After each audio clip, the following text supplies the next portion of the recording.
All right, let's move on and put the spotlight on Mahindra Logistics. Rampraveen Swaminathan, MD and CEO of Mahindra Logistics, is now joining us to talk more about business.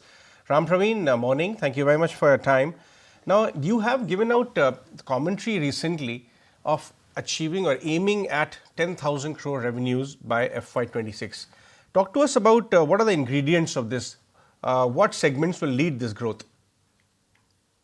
I think good morning. I think the commentary is actually a bit dated in this. We put it out some time ago, but I think from where we stand right now, we really three levers of growth.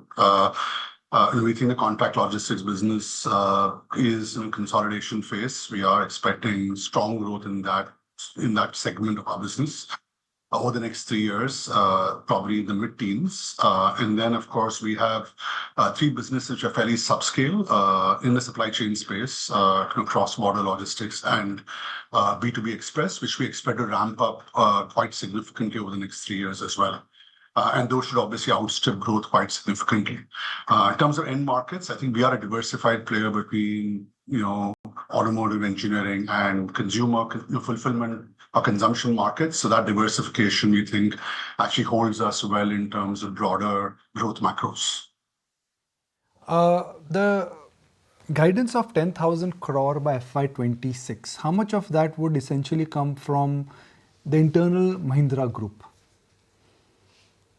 Actually, we don't really do a big split that way, Nikunj. I think for the large part, the Mahindra business has been around 48 to 50% of our revenue, and in the contract logistics business, we do expect that to dip down as a share of wallet, but not necessarily degrow.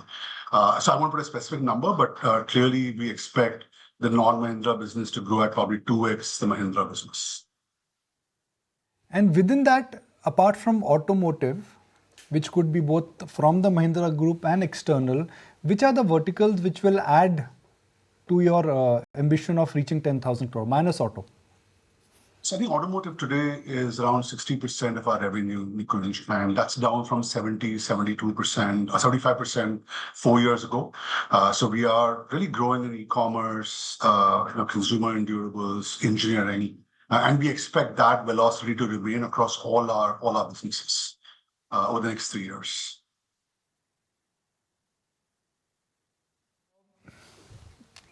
If one looks at the logistics business, and I'm asking a very basic question, perhaps for the understanding of our viewers here, there are specialist logistics companies, Blue Dart, then there is Delivery, then there is TCI, then there is TCI Express, then there is Mahindra Logistics.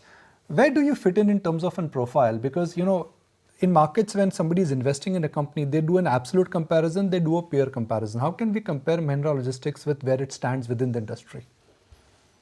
Good question. I think, for us, it begins with the journey begins with the customer. So any supply chain or logistics transformation for a client includes multiple services, includes warehousing, full truckloads, express, cross-border logistics.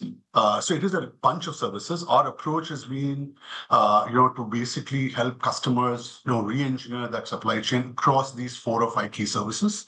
And therefore, we are a diversified player, right? And while we are that, though, our focus still remains to build that from our contract logistics business. We are very customization or solution-led in the way we deliver value to our clients. So the contract logistics business will be the beachhead, but we are focused on creating value by orchestrating the entire supply chain and not just one element of it. And that's a big difference between us and probably many other players in the industry. I want to come back in this transformation which you are attempting. How are the profitability and the margin outlook likely to improve? 4 to 5% is where the margins have hovered, but because of changes in processes, perhaps more automation, where do you see the margin profile go by the time you get higher revenue numbers? So I think, obviously, that's a consolidated profile. Within that, there are bits and pieces. So we have parts of our business, like our express business, which are in scale up and we have been investing significantly in that, and we are still having a burn there. If you take out those parts of the business, I think you will see year-on-year growth and improvement across all our businesses.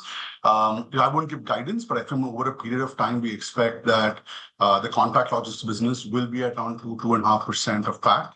And the other businesses should probably be north of that, between 3.5% to 4% at a PAT level.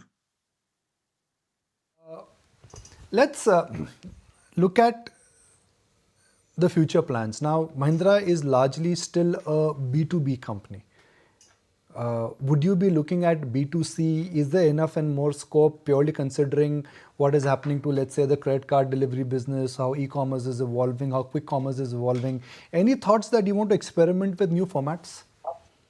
Not really. I think we're very focused on what we want to do right now, Nikunj. I think it's the PAM or the addressable market for our business is fairly large, and we think there's a lot of value to be created on the B2B space by driving integration and cost efficiency. It's a space which we really understand quite deeply and have very good customer relationships. So as we stand today, I think over the next 36 to 48 months, I don't see us moving away from our core B2B focus as a company.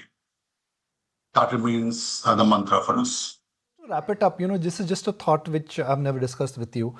So I'll take the liberty of asking for the first time. In your business, are you getting business which essentially is coming from government? I mean, government Capex is strong, government business is strong. Do you have a relationship with government or state governments where you think scalability could come going forward? To be honest, not much. Government is a very small client for us, probably on a primary basis. There's sort of derived demand which comes in for us, but principally we have government contracting is a very, very small part of our business. Probably less than 1.5% to 2% of our revenue comes directly from government entities. It belongs to manufacturing. What does that mean for you? I'm sorry, No, I didn't hear the question. We say that the decade in India belongs to manufacturing, right? Whether it is exports or whether it is manufacturing in India or Atmanirbhar Bharat. So in manufacturing, logistics will play a very large role. So the fact that next 10, so what does that mean for you? It's one of the reasons why I think we believe growth will be really strong, because we think we might be entering a purple patch both of strong manufacturing growth and obviously good consumption growth.